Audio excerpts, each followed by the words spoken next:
Good evening, church. For those of you who don't know me, my name is Makalita and I just wanted to share my testimony, in hope that it presses upon you but not impresses you.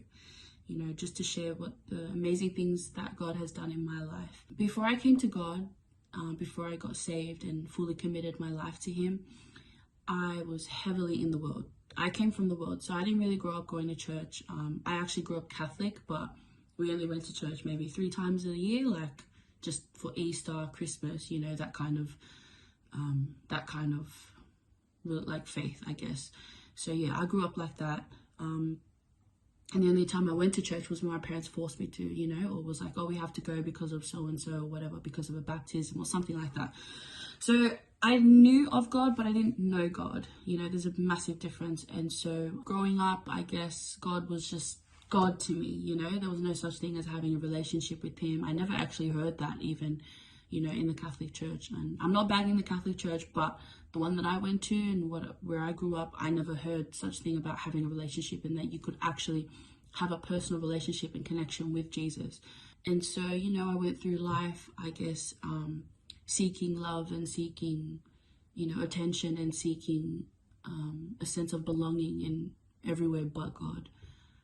I came from that background of drinking and partying, and I used to do and it wasn't just a little bit. Like I was heavily in the world. I used to say that I was actually one of the devil's favorites. No joke.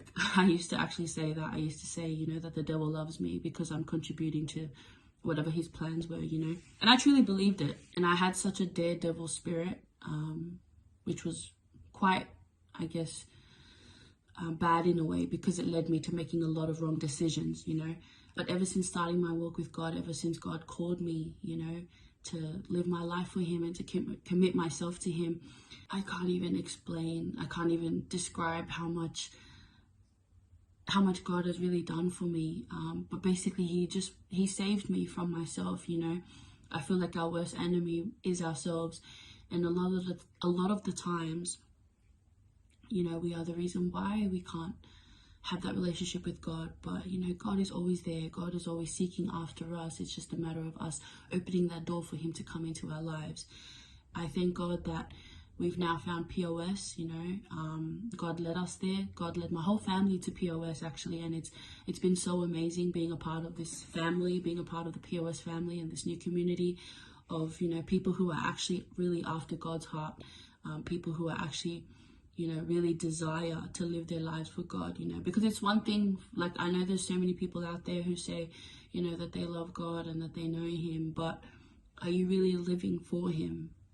Are you really chasing after Him every single day? Are you really, taking up your cross every single day? And, not to say that walking with God has been easy, because it's not easy, but the more we seek after Him, the more we surround ourselves with godly people, the more we're constantly, immersing ourselves in God's presence, the easier it gets, because it is by God's grace.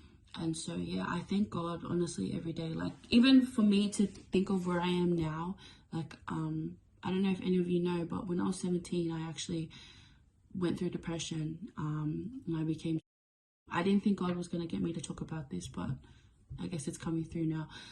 I actually ended up, becoming depressed, and I became really I was in my last year of year 12, and so that was a really tough time for me. And then there were other things going on around in my life, with my family and like my personal relationships. I lost my grandma around that time, and my parents weren't really on the greatest terms at the time, and I was also in a really toxic relationship, and so that caused me to fall into deep depression. And then I started on pills because I couldn't sleep properly. Anyways, fast forward, I came from that, right? And that was when I was 17, so that was back in 2016. And now, fast forward 2023, I'm 24 years old now, and now I'm still here. Like, to me, I'm like, man, God really had a purpose for my life, even when I didn't believe that I did, even though I didn't believe that I was worthy enough to be loved or to be wanted by anyone or anything. And yet God was always there for me. And, I was too blinded to see Him. I was too blinded because obviously I was looking in the wrong direction. So I encourage you, if you're, you know, if you're wondering like, where is God, you know, why is God doing these things to me, or, you know, if there is a God, why do these bad things happen to me? I promise you that God is there. I promise you. All you need to do is seek after him, you know, because if you're constantly looking left and right, then you're not going to be able to see God. But you need to focus on him only, you know, because God is always waiting for us. God is always at the door. He waits at the door because he's a gentleman, you know. He's not going to barge into your... And it's more than just seeking after him, but you've also got to make space for God, you know, because you can't be praying to God and asking him to bless you with something, but then you're occupying your space with things that are not of God, you know. But yeah, I just hope that this really encourages someone to seek after him more. And, you know, because I promise you that God has love for you. God's grace is sufficient enough for you and for me. It's sufficient enough for the both of us. So yeah, God bless.